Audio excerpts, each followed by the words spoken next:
Last couple of videos, I talked about the idea of being taken care of, being in this whole network of institutions in government, school, business that kind of manage our lives, and contrasting this to the idea of being autonomous where we control ourselves. And as much as it seems in most ways it's very practical to have a lot of this kind of organized institutional setup, it's also somehow missing something in that if we allow ourselves to be too passive and too much just taken care of by the institutional environment, then we kind of lose, I think, something of our own character, our own nature, the sense of freedom, self-determination, the ability to make our own decisions and somehow guide the path of our lives. We have to compromise that in some way, but maybe it doesn't need to be a complete compromise. It doesn't have to be either entirely cog of the system or completely independent from the system. Somewhere we have to find a point of compromise there.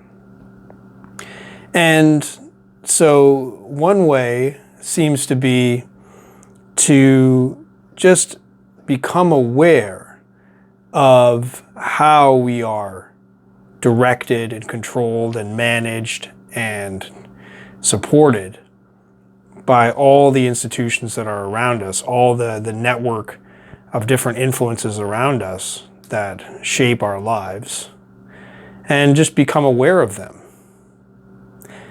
And when we do that, then it seems like we can look at our lives as we can see ourselves as being participants in this overall system. And instead of just automatically taking it as this is the background state of this is what life is, this is the way the world is, sort of automatically, but see it as something that really is constructed. There's nothing automatic about this whole system of institutions, governments, businesses, the way everything's set up. There's nothing automatic about it.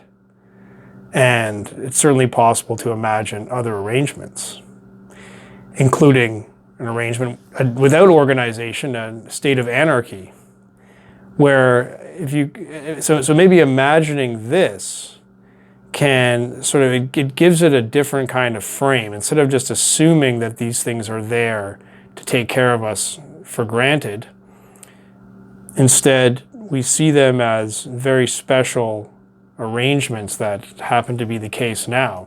So if we can imagine this simply by going through the thought experiment of imagining anarchy, imagining no organizations taking care of us.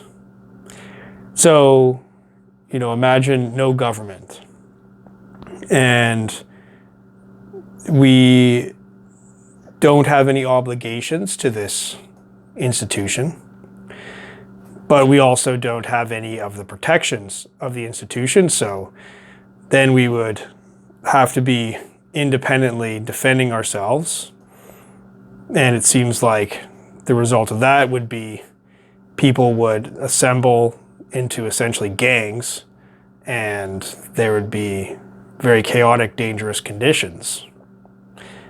And so looking at it that way, now the thought of paying taxes, somehow it's kind of agreeable. Now, this is not to say that we should just let governments do whatever they want and be complacent about it.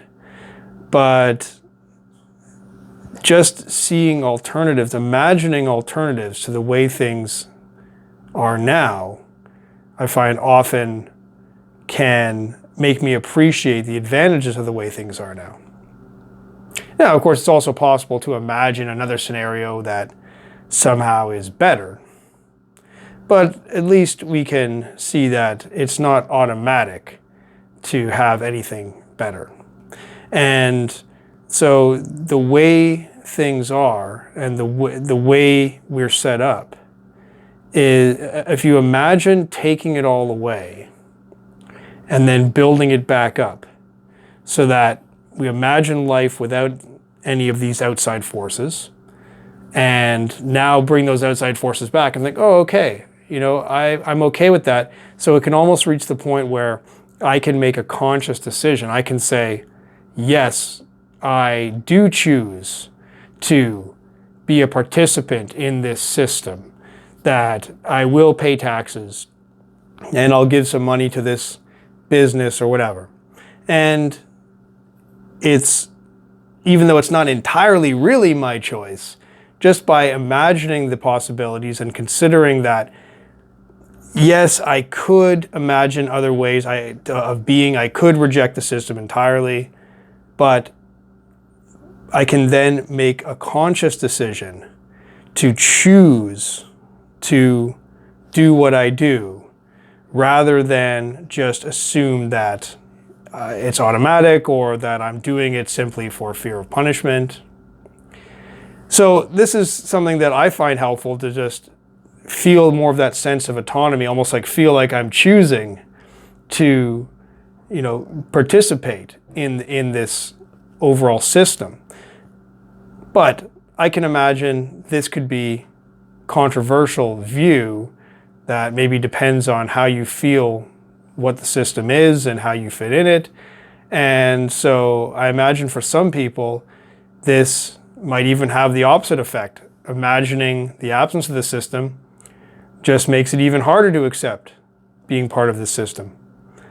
And of course, the whole idea of what a system is this system that we're in. This whole thing is very vague and abstract.